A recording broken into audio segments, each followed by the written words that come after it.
तो hello guys, कैसे हो आप सब।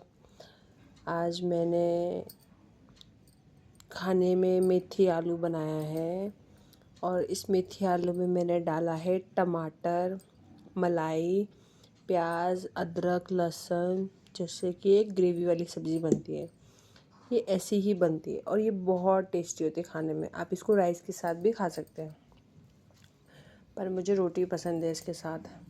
मेथी आलू just a very very good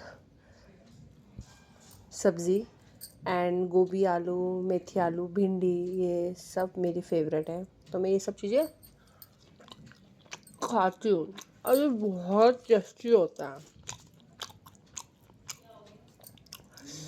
आज मेरा पूरा दिन ऐसे ही गया, शादी की भाग दौड़ में। ये मेरा सुकून टाइम है जब मैं खाना खाती हूँ। आप सब भी आओ, खाओ, हेल्थी रहो, मस्त रहो। मिलते हैं नेक्स्ट वीडियो में। Bye bye.